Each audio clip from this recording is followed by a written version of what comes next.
Andito naman sa kabila ang ating Cosville e-bike. So ito nakikita nyo dito ang ating top of the line na Cosville CT20S. Yan. So cafe racer yung style ng e-bike na to. Tapos naka 20 by 5 inches na fat tires naman siya. Road tires yan. Meron din tong hydraulic brakes nandito.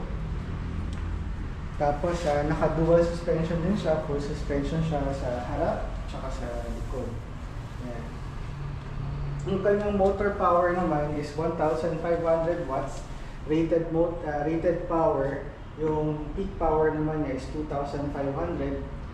Kaya nang tumakbo sa top speed na up to 70 kph. 70 kph. Tapos yung kanyang battery naman is 60 volts na 27.5 Ah na lithium-ion battery na kaya naman itong mag-range between 90 to 100 kilometers pagka full electric. Pagka gumagamit naman kayo ng pedal assist, kaya itong mag 120 to 150 kilometers. Bali, ang battery pala nito sa ano na siya? Lithium-ion na. Lithium-ion. Ayan, yung magandang klase ng battery. Ang angas, ang lalaki ng gulong. Anong size ba ito, sir? Nahahatak dito yung battery niya. Dyan. Yung size ng gulong niya is 20 by 5. 20 by 5. 20 inch by 5 inches. Ayan, ang tataba, no? Para siyang yung mga nausong bike.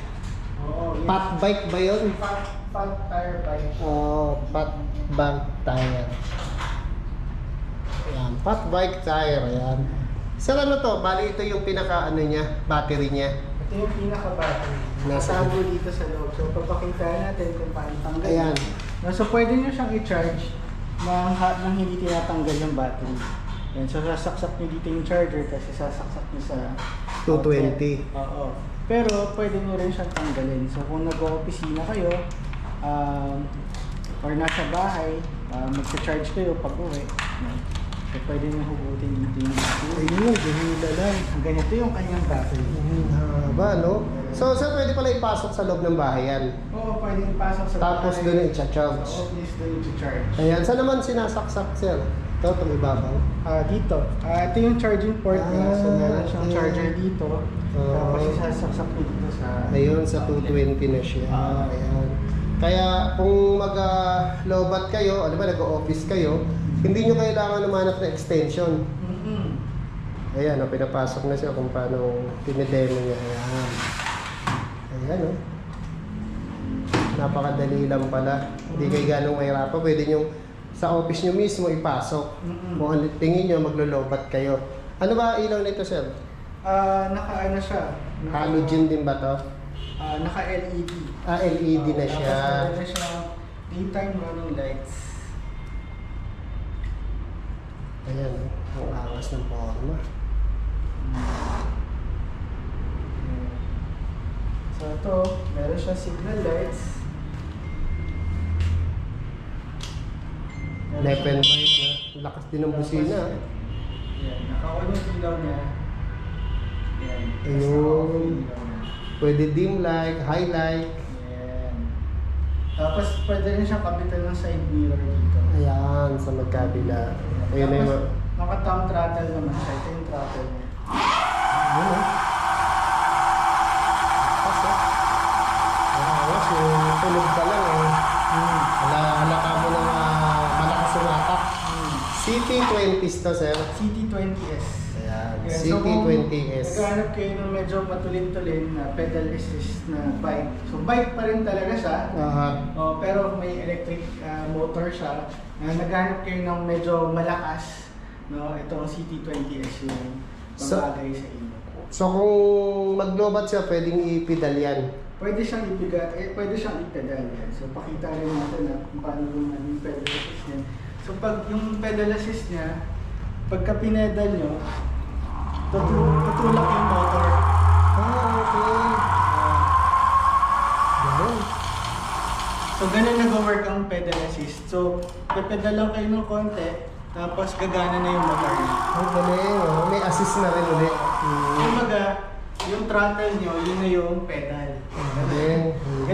Ganun ang pedal assist. Tapos meron din siyang Shimano speed gear. Shimano pa. So kung gusto Branded. nyo mag-manual, mag-manual mode, pwede rin siya.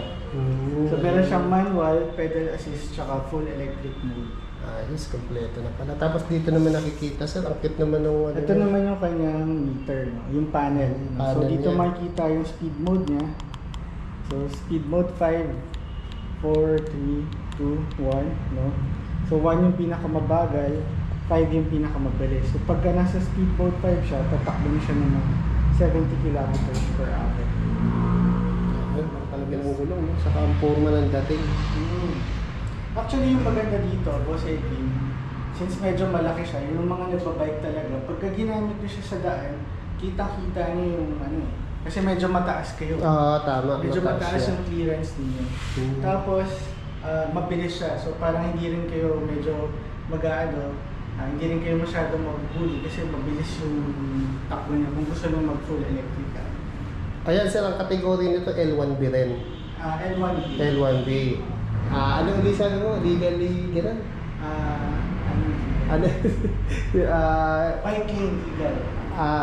So, bike lane legal siya. Bike lane legal. Bike lane legal siya. Hindi siya pang main road. No? So, Main road. bike lane legal. Doon lang siya sa gilid. Doon lang siya sa gilid. Galing. Kaya magkano ganyan, sir?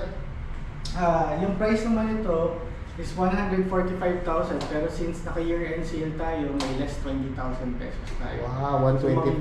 So, mabibili siya ng 125,000. 125 na lang. Ayos. May iba pa bang model ng ganyan, sir? So, makita naman natin yung iba natin yung e-bikes, no? Tsaka dito ka lang makakita ng ganito kaaangas ng mga e-bike ang forma. Totoo. Nakakita na nga ako gumagamit nito sa yung mga delivery food, no? Food delivery, no? Ito naman yung isa sa mga pinaka-hot seller namin. Ang GT20. Wow, GT20. Yes. Yan. Yung ganito naman yung forma niya, mukha siyang motorsiklo. Oo, mukhang motorsiklo yung ang angas. Napaka-angas din yung dating niya. Yan. So ito naman yung battery niya. Ito naman, parang Natatanggal. nakahiga, nakasandal.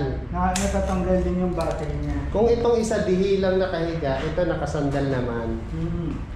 So ganito siya tanggal. Papakita ni sir. Yung battery niya.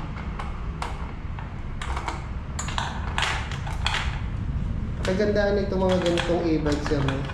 Madaling dalhin yung battery sa loob ng bahay, sa loob ng office.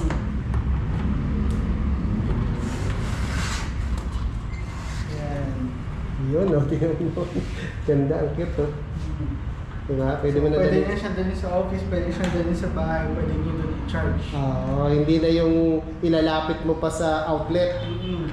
Ang battery naman ito is 48 volts, 25 Ah. Ang range naman